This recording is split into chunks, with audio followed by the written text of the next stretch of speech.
स्वागत है, अभिनंदन है। भारतीय संविधान एवं राज्य व्यवस्था के बारे में चर्चा कर रहे हैं।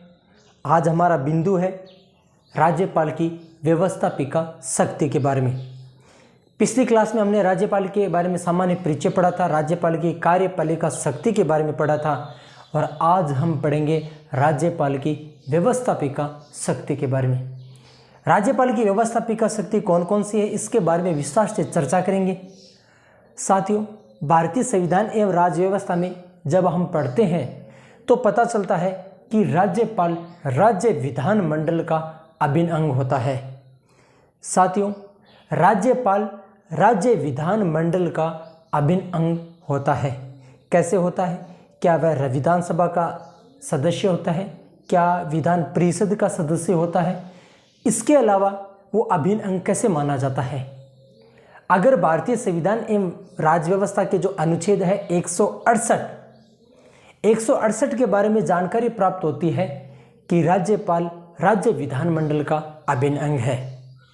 किस प्रकार है तो हम चर्चा करेंगे कि राज्य विधानमंडल में राज्यपाल, विधानसभा, विधान परिषद शामिल है। अगर विधानसभा ने कोई कानून बनाया, कोई अधिनियम बनाया, कोई विधि बनाई है तो वो अंतिम रूप से राज्यपाल के हस्ताक्षर के बाद में पारित होती है। अगर कोई कानून या कोई विधि बनाई है तो वो राज्यपाल के हस्ताक्षर के बाद में वो अधिनियम का रूप धारण करती है।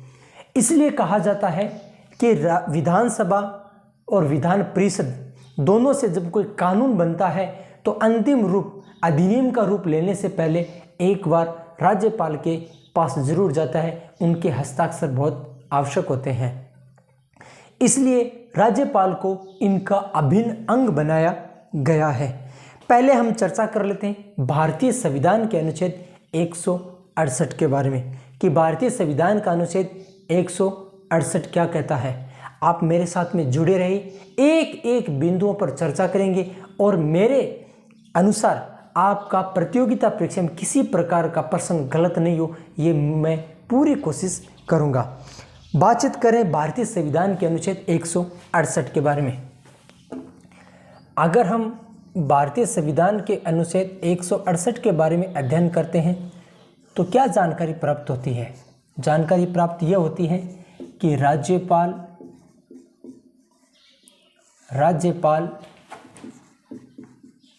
राज्य विधानमंडल का राज्य विधानमंडल का अभिन्न अंग होता है। अभिन्न अंग होता है। इसका मतलब क्या हुआ? इसका मतलब यह हुआ कि राज्य विधानमंडल में क्या क्या शामिल है। राज्य विधानमंडल के बारे में अध्ययन करेंगे तो तीन बातों का उल्लेख मिलता है। क्या मिलता है? कि राज्य विधानमंडल में विधानसभा, विधान परिषद और राज्यपाल शामिल है। तो हम यह लिख लेते हैं कि राज्य विधानमंडल का गठन कैसे होता है? राज्य विधानसभा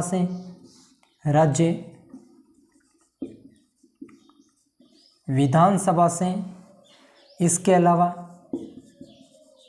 राज्यपाल से, इसके अलावा राज्य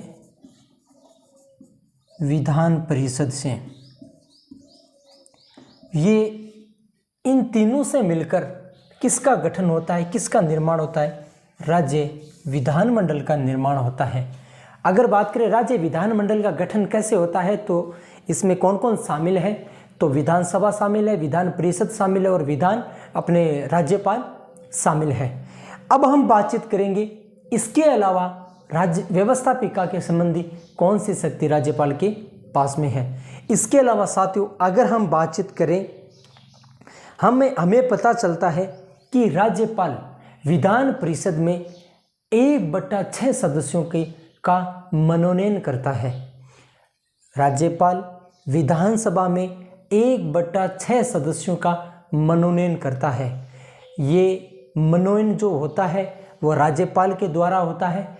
अगर हम बातचीत करें कि जैसे राज्य विधान परिषद में जो कुल सदस्य निर्धारित किए गए हैं उनका 1/6 सदस्य राज्यपाल के द्वारा मनोनयन किया जाता है।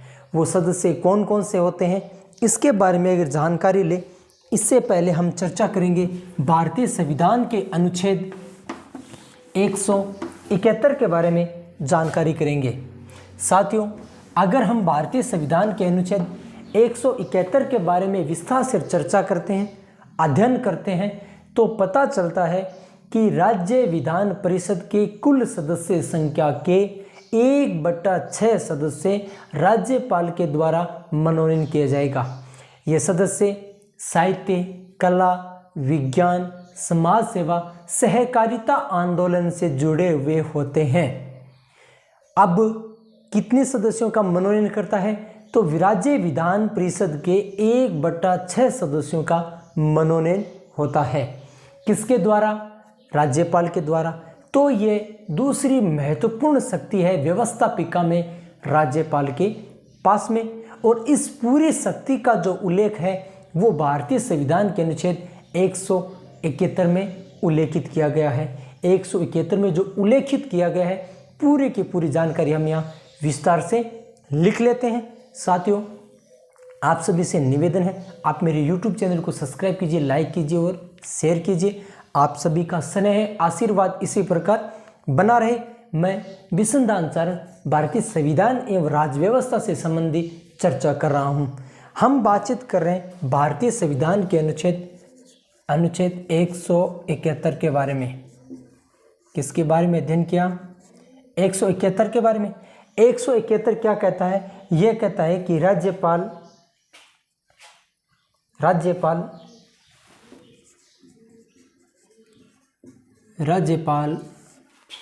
विधान परिषद में, कौन सी परिषद में? विधान परिषद में कुल सदस्य संख्या के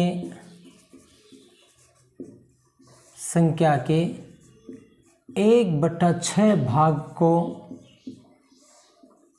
भाग को मनोनयन करते हैं। क्या करते हैं? मनोनयन करते हैं। अगर ये सदस्य मनोनीत होते हैं तो किससे जुड़े हुए होते हैं? जिस सदस्यों का राज्यपाल के द्वारा मनोनीत किया जाता है वो सदस्य साहित्य, कला, विज्ञान, समाज सेवा,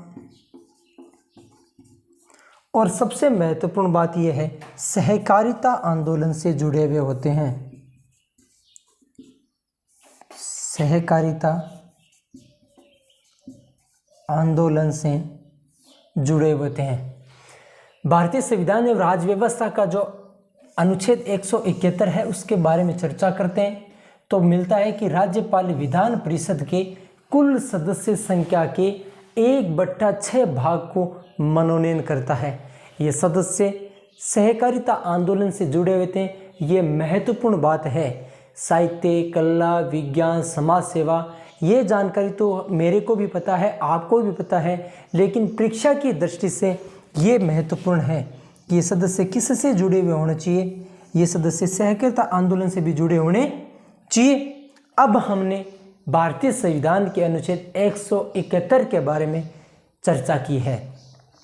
इसके अलावा राज्यपाल को कौन सी शक्ति प्राप्त है? इसके अलावा साथियों अगर बातचीत करें तो राज्यपाल को एक शक्ति और प्राप्त है। क्या प्राप्त है? कि जो राज्य विधानसभा के जो निर्वाचित सदस्य होते हैं उनको शपथ कौन दिलाता है? तो उनको शपथ दिलाता है राज्यपाल।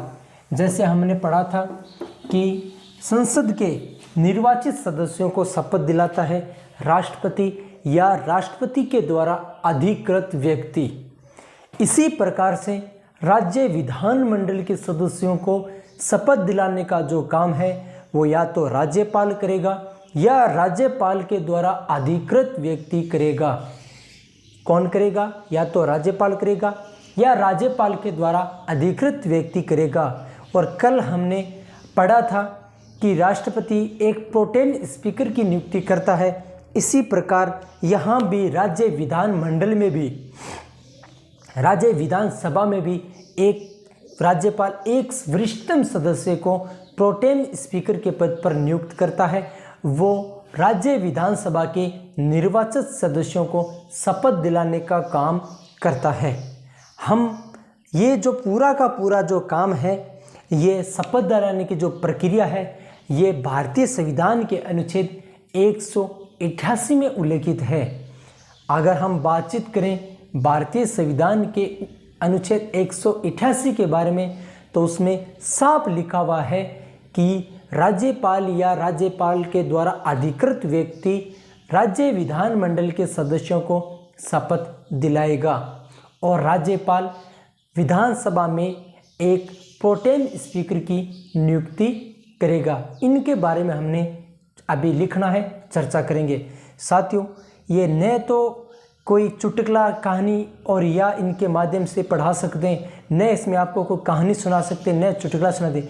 ये तो भारतीय संविधान के अनुच्छेद है। इसमें एक दूसरे से विचार विमर्श करके आपस में चर्चा की जाती है। चर्चा के माध्यम से ये हमारे जितने भी कॉन्सेप्ट है वो क्लियर होते हैं।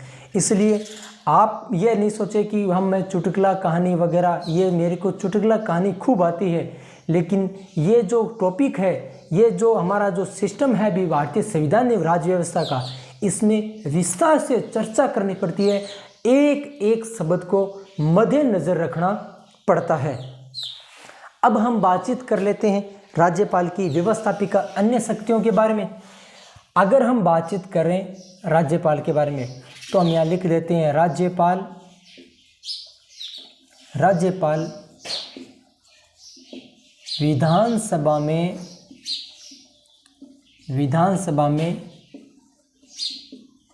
वरिष्ठतम सदस्य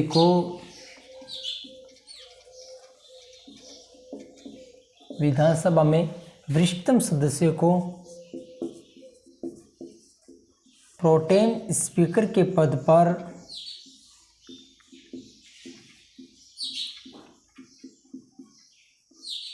नियुक्त करता है।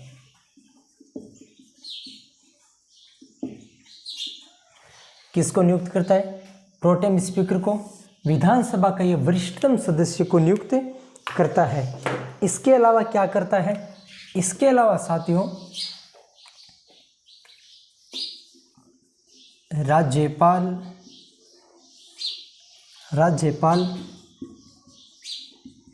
राज्य विधानमंडल के सदस्यों को, राज्यपाल या लिख देते हैं यहाँ, या राज्यपाल के द्वारा अधिकृत व्यक्ति, राज्यपाल के द्वारा अधिकृत व्यक्ति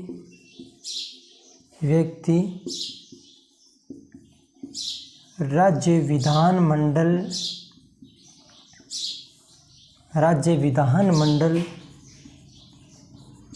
के सदस्यों को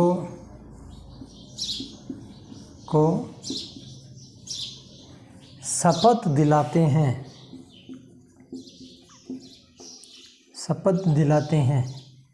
साथियों, ये राज्यपाल या राज्यपाल के द्वारा अधिकृत व्यक्तियों को जो शपथ दिलाई जाती है, ये कहाँ उल्लेखित है या इसका उल्लेख कहाँ किया गया है? तो इसका उल्लेख भारतीय संविधान के अनुच्छेद 188 में किया गया है, 188 में किया गया है। तो मैं यहाँ लिख लेते हैं, इसका उल्लेख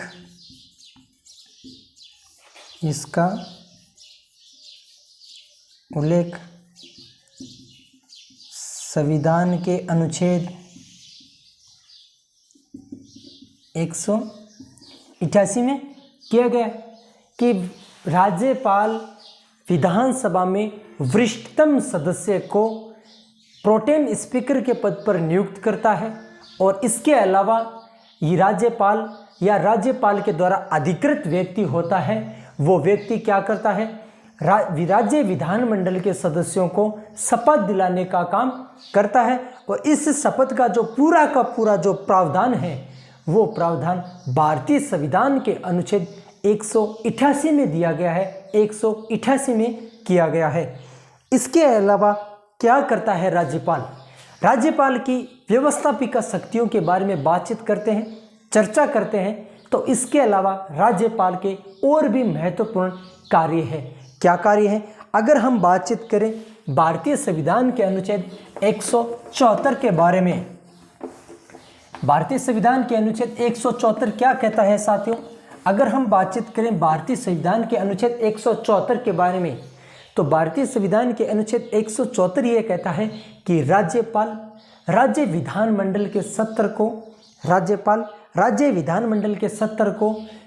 सत्र को बुलाने, सत्रावसान करने तथा विधानसभा को विघटित करने की भी शक्ति राज्यपाल को प्राप्त है। ये जो समस्त शक्तियां हैं वो भारतीय संविधान के अनुच्छेद 174 में दी गई है। मैं पुनः चर्चा करता हूं, भारतीय संविधान के अनुच्छेद 174 का जब अध्ययन करते हैं तो उसमें लिखा गया है कि राज्यपाल राज्य विधानमंडल के सत्र बुलाने, सत्रावसान करने, राज्य विधानसभा को विघटित करने की शक्ति प्राप्त है। पूरी की पूरी प्रक्रिया यहाँ लिख देते हैं। लेकिन राज्य विधानसभा को विघटित कर सकता है, भंग कर सकता है, लेकिन स्थगन नहीं कर सकता। राज्य विधानसभा को स्थगन करने की जो शक्ति है वो शक्ति किसको प्राप्त है? राज्य विधानसभा अध्यक्ष को प्राप्त है। तो यहाँ कुछ बातें महत्वपूर्ण बिंदु लिख लेते हैं जो परीक्षा की दृष्टि से महत्वपूर्ण मानी जाती है। तो हम यहाँ लिख लेते हैं भारतीय संविधान के अनुच्छेद 174 के बारे में क्या लिखा गया है? 74 के बारे में लिखा गया है कि राज्यपाल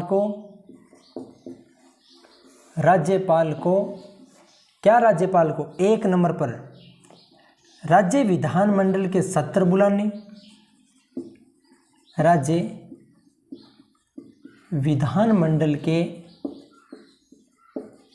सत्र को बुलाने,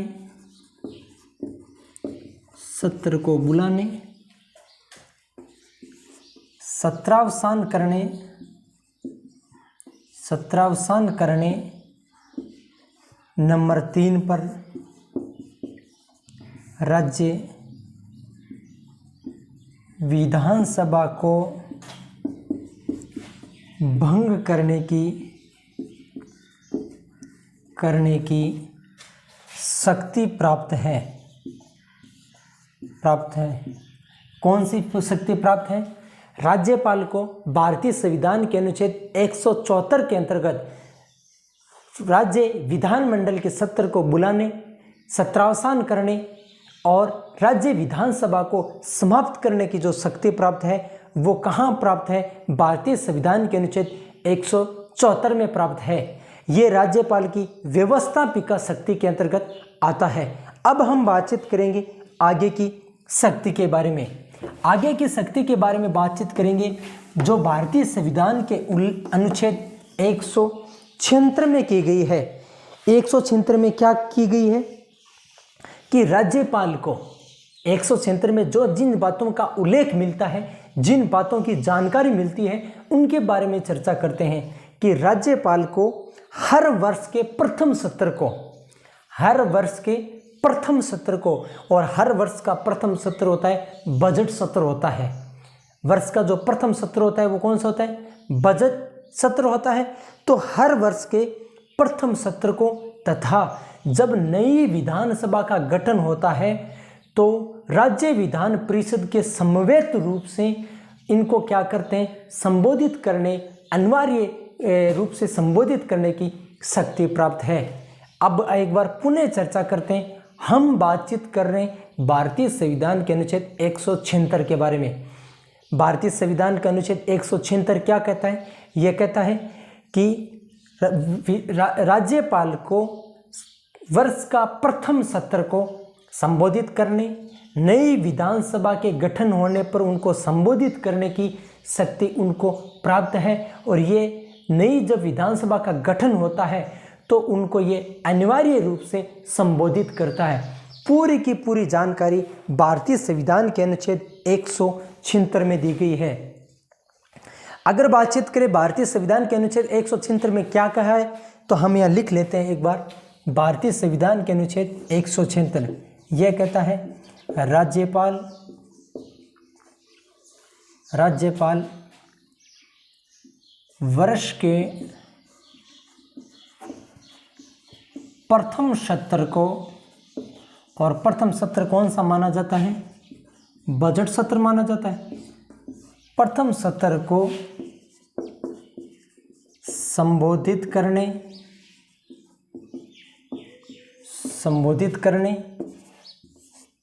2 नंबर पे लिखा गया है राज्यपाल को नई विधानसभा के गठन पर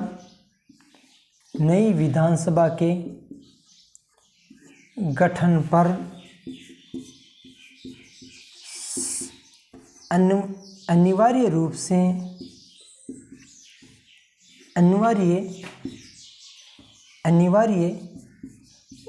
से संबोधित करने की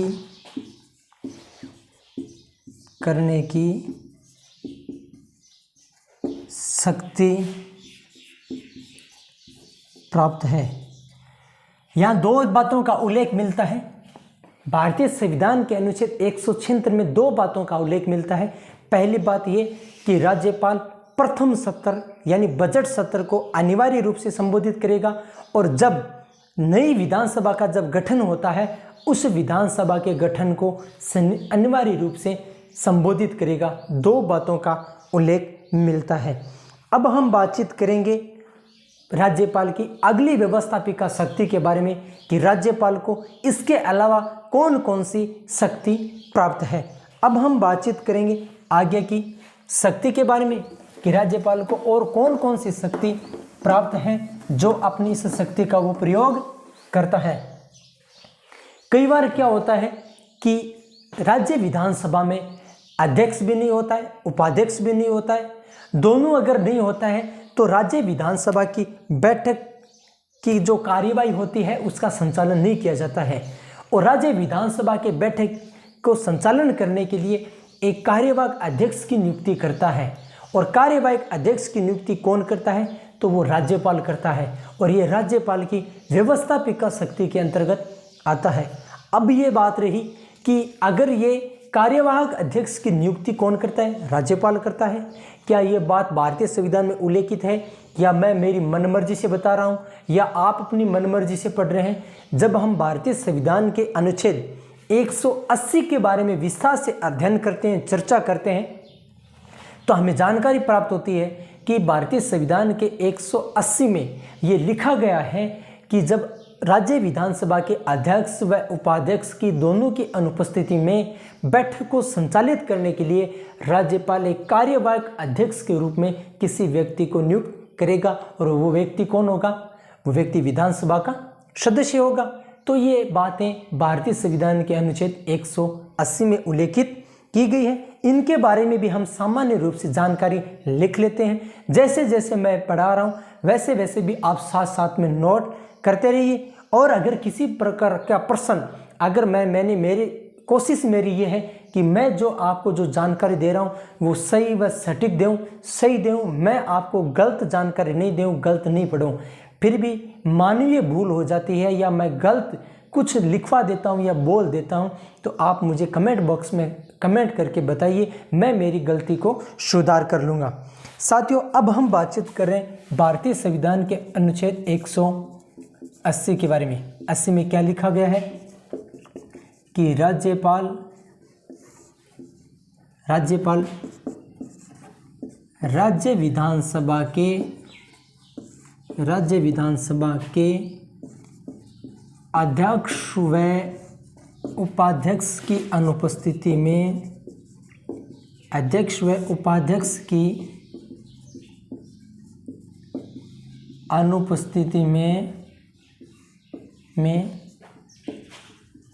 विधानसभा के किसी सदस्य को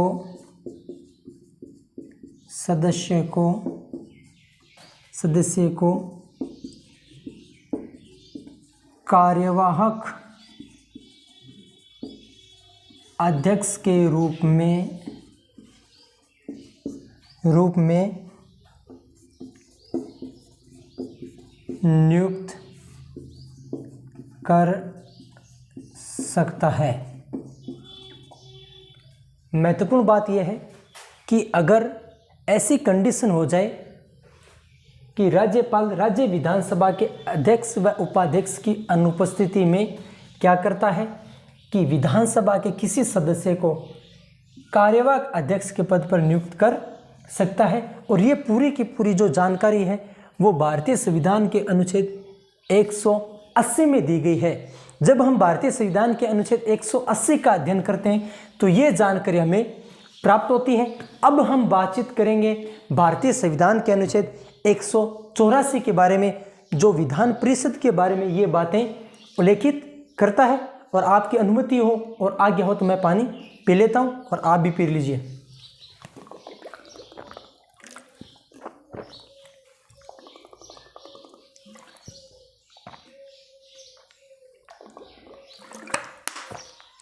अब हम बातचीत कर लेते हैं राज्य विधान परिषद के बारे में कि अगर ऐसे कोई मामला हो जाए कि विधान परिषद का भी सदस्य, विधान परिषद का अध्यक्ष व विधान परिषद का जो अध्यक्ष नहीं होता है, सभापति होता है, विधान परिषद का सभापति और उपसभापति दोनों ही अनुपस्थित हो और कार्यवाही बैठक की जो कार्यवाही का संचालन करने के लिए राज्यपाल का ये अधिकार है, दायित्व है और राज्यपाल को ये शक्ति प्राप्त है। और कौन सी शक्ति? व्यवस्थापिका शक्ति। ये जो हम चर्चा कर रहे हैं वो राज्यपाल की व्यवस्थापिका शक्ति के बारे में चर्चा कर रहे हैं कि राज्यपाल राज्य विधान परिषद में सभापति व उप सभापति की अनुपस्थिति में एक राज्य विधान परिषद के सदस्य को कार्यवाहक सभापति के रूप में नियुक्त कर सकता है। और ये शक्ति कहलाती है राज्यपाल की व्यवस्थापिका शक्ति कहलाती है।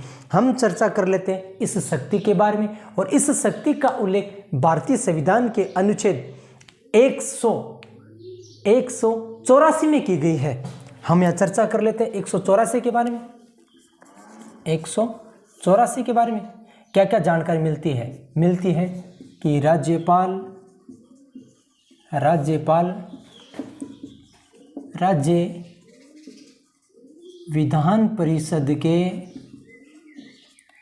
विधान परिषद के सभापति व उपसभापति की अनुपस्थिति में उपसभापति की अनुपस्थिति में विधान परिषद के सदस्य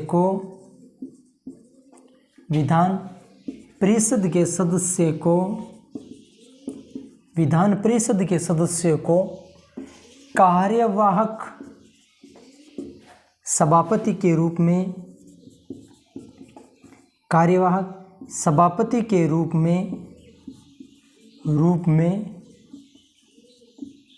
नियुक्त कर सकता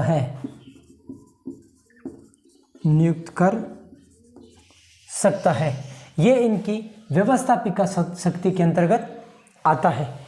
इसके अलावा भी एक दो और शक्तियां हैं, इनके बारे में भी चर्चा कर लेते हैं। महत्वपूर्ण शक्ति है। और साथ में आपसे एक और बात मैं कहना चाहता हूं कि आप हमारे व्हाट्सएप ग्रुप से जुड़ सकते हो। इस ग्रुप के माध्यम से हर दिन 10 महत्वपूर्ण वस्तुनिष्ठ प्रश्नों को व्याख्या सहित बताया जाता है। हमारा एक ग्रुप है, व्हाट्सएप ग्रुप, उसमें हमारी टीम मिलकर के 10 वस्तुनिष्ठ महत्वपूर्ण प्रश्न व्याख्या सहित आपके पास भेज देगी। और महत्वपूर्ण प्रश्नों के बारे में जैसे जैसे टॉपिक पढ़ाया जाता है उसके वस्तुनिष्ठ प्रश्न भी आप तक पहुंच जाएंगे। आपने हमारे व्हाट्सएप ग्रुप में जरूर जुड़िए। अब हम बातचीत करें इसके अलावा एक और चीज़ की। प्रतियोगिता परीक्षा की दृष्टि से एक महत्वपूर्ण बात है कि जैसे संसद के जो सदस्य होते हैं उनका नियोग्यता का निर्धारण कौन करता है? राष्ट्रपति करता है। दल बदल के आधार पर कौन करता है? तो संबंधित अध्यक्ष करता है, सभापति करता है। अगर राजस्थान की बात करें या राज्य विधानमंडल की बात करें तो राज्य विधानमंडल के सदस्यों की नियोग्यता का जो निर्धारण है वो राज्यपाल करता है। किसकी सलाह पर करता है? केंद्रीय निर्वाचन आयोग की सलाह पर करता है। यहाँ राज्य निर्वाचन आयोग मत कर देना, वरना तो भैंस पानी में चली जाएगी। साथियों, एक बार मेरी बात को मैं आपको पुनः बताता हूँ। मैं ये कह रहा हूँ, हम बात कर रहे हैं राज्यपाल की व्यवस्थापिका शक्ति के बारे में। राज्यपाल की व्यवस्थापिका शक्ति के बारे में एक महत्वपूर्ण शक्ति यह है कि राज्यपाल राज्य विधानमंडल के सदस्यों की नियोग्यता का निर्धारण करता है। वो किसकी सलाह पर करता है? केंद्रीय निर्वाचन आयोग की सलाह पर करता है। क्या इस बात का उल्लेख कहीं भारतीय संविधान में है या नहीं? तो इस बात का उल्लेख भारतीय संविधान में है। कहाँ लिखा गया है? तो भारतीय संविधान के अनुच्छेद 192 में किया गया है। जब हम भारतीय संविधान के अनुच्छेद 192 का जो अध्ययन करते हैं तो उसके बारे में पूरी की पूरी जानकारी प्राप्त होती है। साथियों, संसद के सदस्यों की नियोग्यता का निर्धारण राष्ट्रपति करता है और किस अनुच्छेद से करता है? तो अनुच्छेद है 103। हम बात कर रहे हैं भारतीय संविधान के अनुच्छेद 192 के। अनुच्छेद 192 यह कहता है कि राज्यपाल राज्य विधानमंडल के सदस्यों की राज्य विधानमंडल के सदस्यों की नियोग्यता का निर्धारण करता है। नियोग्यता का, कौन सी योग्यता का? नियोग्यता का निर्धारण करता है। नियोग्यता का निर्धारण कैसे करता है? किसकी सलाह पर करता है? तो हम यहाँ लिख लेते हैं सलाह। और सलाह किससे ली जाती है? केंद्रीय निर्वाचन आयोग की सलाह पर। यहाँ राज्य निर्वाचन आयोग मत कर देना। केंद्रीय निर्वाचन आयोग की सलाह पर, आयोग की सलाह पर। बात समझ में आ गई? केंद्रीय निर्वाचन आयोग की सलाह पर राज्यपाल ये काम करता है कि राज्य विधानमंडल के सदस्यों की नियोग्यता का निर्धारण करता है। और संसद, अपने यहाँ थोड़ा एक बार और चर्चा कर लेते हैं कि अगर संसद की बात करें तो संसद के नियोजित सदस्य होते हैं, उनकी नियोग्यता का निर्धारण राष्ट्रपति करता है। और राष्ट्रपति करता है, इस चीज़ का उल्लेख भारतीय संविधान के अनुच्छेद 103 में है। किसकी सलाह पर करता है? तो केंद्रीय निर्वाचन आयोग की सलाह पर करता है। यह हमने पढ़ा राज्य विधानमंडल के सदस्यों की नियोग्यता का निर्धारण। अब हम बातचीत करेंगे एक अंतिम शक्ति है राज्यपाल की, वो है राज्य व्यवस्थापिका की। जो अंतिम शक्ति है राज्यपाल के पास में, वो उनके बारे में चर्चा करते हैं। यह भी महत्वपूर्ण शक्ति मानी जाती है। अगर हम बातचीत करें कि जब राज्यपाल भारतीय संविधान के अनुच्छेद 213 के तहत अध्यादेश जारी करता है, भारतीय संविधान के अनुच्छेद 213 के तहत राज्यपाल अध्यादेश जारी करता है। ये अध्यादेश किस शक्ति के अंतर्गत आता है? तो ये शक्ति आती है व्यवस्थापिका शक्ति के अंतर्गत। जब राज्य विधानमंडल का जो सत्र है वो नहीं चलता है या सत्र में नहीं हो, तब विशेष परिस्थिति में राज्यपाल अध्यादेश जारी करता है, जिसका उल्लेख भारतीय संविधान के अनुच्छेद 213 में उल्लेखित किया गया है। और इस अध्यादेश की जो अवधि है वो 6 माह तक मानी जाती है। अब हम बातचीत करते हैं अंतिम शक्ति के बारे में, जो कहाँ उल्लेखित है? 213 में है। राज्यपाल को अध्यादेश जारी करने की शक्ति, ये एक महत्वपूर्ण माना जाता है जो व्यवस्थापिका शक्ति के अंतर्गत आती है। ये साथियों भारतीय संविधान एवं राज्य व्यवस्था का जो टॉपिक है राज्यपाल की व्यवस्थापिका शक्ति के बारे में हमने विस्तार से अध्ययन किया है और हमने जानकारी ली है। अब हम कोशिश कर रहे हैं कि आगे भी एक महत्वपूर्ण क्लास बची है, उस क्लास के बारे में भी चर्चा करेंगे। अभी हम अगली क्लास में न्यायिक शक्ति और वित्तीय शक्ति के बारे में चर्चा करेंगे और साथ में राजस्थान और राज्यपाल के बारे में चर्चा करेंगे कि राजस्थान में किस प्रकार इसका प्रावधान किया गया। आप हमारे YouTube चैनल को सब्सक्राइब कीजिए, लाइक कीजिए और शेयर कीजिए। धन्यवाद। आप सभी का स्नेह व आशीर्वाद बना रहे।